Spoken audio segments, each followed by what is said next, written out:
तो आज हम शुरू करेंगे हमारा नया टॉपिक बिहार पर्यटन।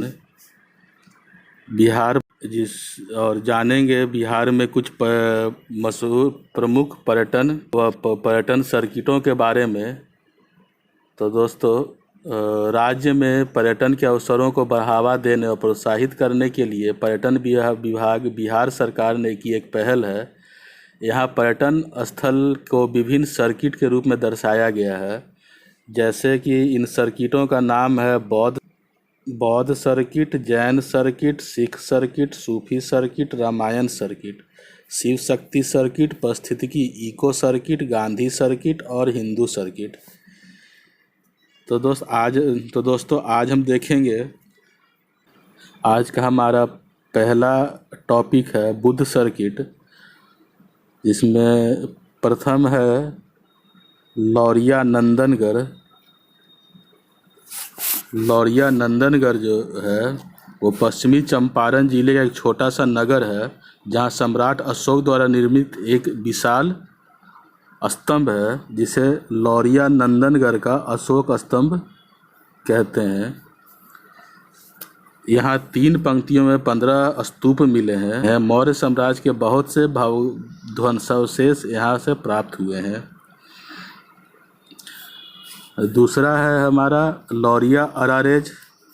ये पूर्वी चंपारण में स्थित एक ऐतिहासिक स्थल है। यहाँ से भी अशोक द्वारा निर्मित एक स्तंभ मिला है, जिसमें धर्मलेख खुदा हुआ है। स्तंभ पर 41 पंक्तियों में नागरिक को मानव धर्म एवं का पालन एवं परस्पर मैत्री का संदेश है। तीसरा है केसरिया, पूर्वी चंपारण। ये विश्व का सबसे बड़ा स्तूप है। ये हमारा केसरिया स्तूप। बुद्ध के संदर्भ में ऐसा कहा जाता है कि बुद्ध ने वैशाली से कुशीनगर जाते हुए एक रात केसरिया में बिताई थी तथा लिच्छवियों को अपना भिक्षा पात्र प्रदान किया था। एक रात केसरिया में बिताई थी तथा लिच्छवियों को अपना भिक्षा पात्र, ये नहीं दीखा पात्र नहीं, भिक्षा पात्र,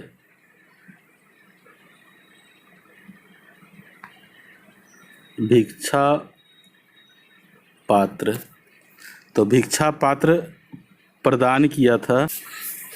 सम्राट अशोक ने यहाँ पर एक स्तूप का निर्माण करवाया था।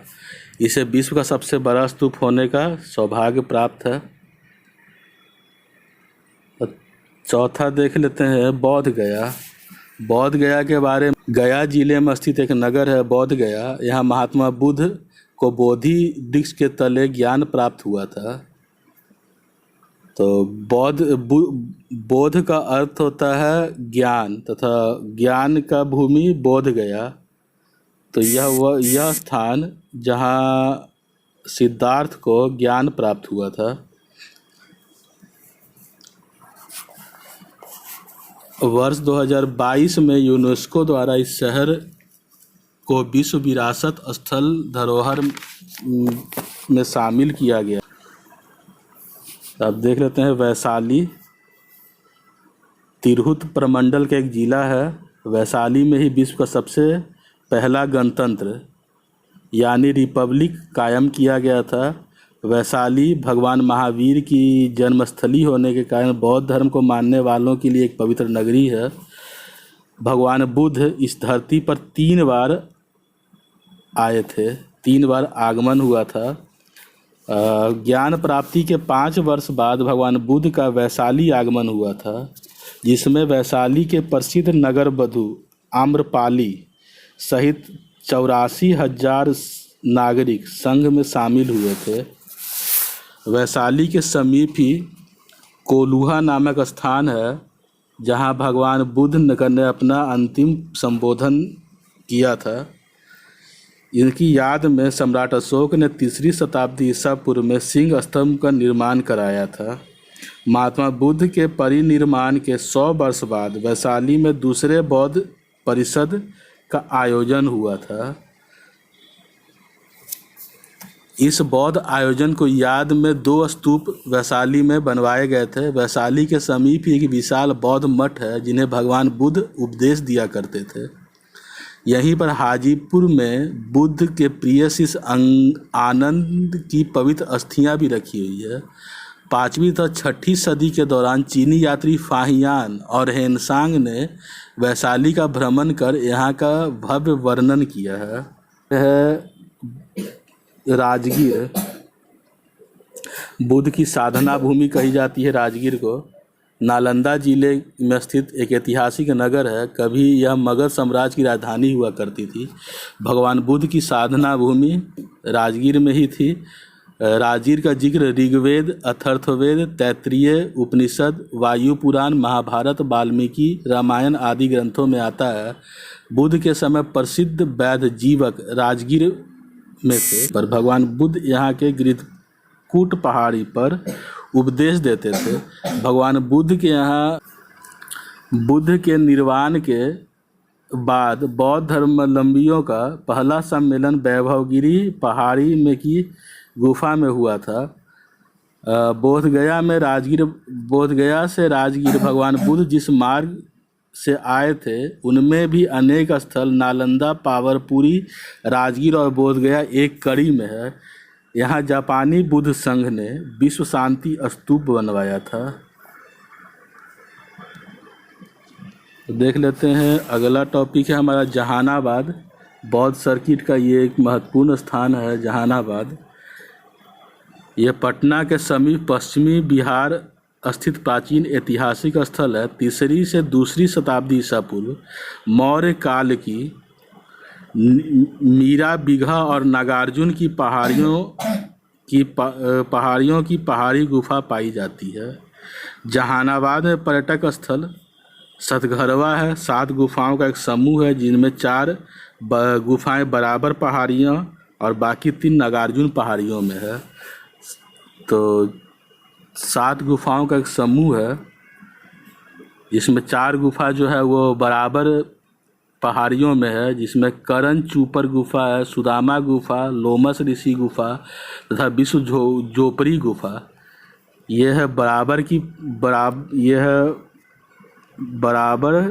पहाड़ियों में। और नागार्जुन की गुफाएं हैं गोपी गुफा, बाह्यक गुफा और वेदांतिक गुफा। ये 3 गुफा है नागार्जुन की पहाड़ियों में। सम्राट अशोक ने अपनी पत्नी के अनुरोध पर आजीवक संप्रदाय के संतों के लिए कई गुफाओं का निर्माण करवाया था। इन्हें अशोक ने आजीवक संप्रदायों को दान में दिया था इन गुफाओं को।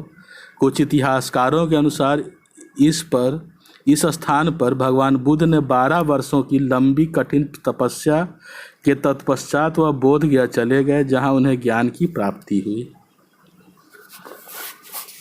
इन्हीं बौद्ध सर्किटों की क्रम में सबसे आखिरी में है विक्रमशिला भागलपुर में। ये बौद्ध शिक्षा का केंद्र था, भारत का प्रसिद्ध शिक्षा केंद्र था। प्रसिद्ध पंडित अतीश दीपांकर यहीं पर शिक्षक थे। यहाँ बौद्ध धर्म और दर्शन के अतिरिक्त न्याय, तत्वज्ञान, व्याकरण आदि की शिक्षा दी जाती थी। यहाँ से भिक्षु तिब्बत गए और वहाँ पर लामावाद का विकास किया। यहाँ तंत्रयान का केंद्र था।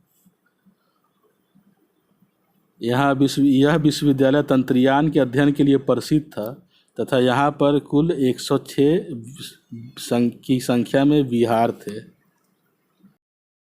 चैनल सब्सक्राइब नहीं किया है तो सब्सक्राइब कर ले एवं बेल आइकन दबा कर नोटिफिकेशन ऑन कर ले ताकि हमारा आगामी वीडियो का नोटिफिकेशन आपके पास जल्द से जल्द पहुंच सके। साथ में अगर वीडियो अच्छी लगे तो अपने दोस्तों को शेयर करें।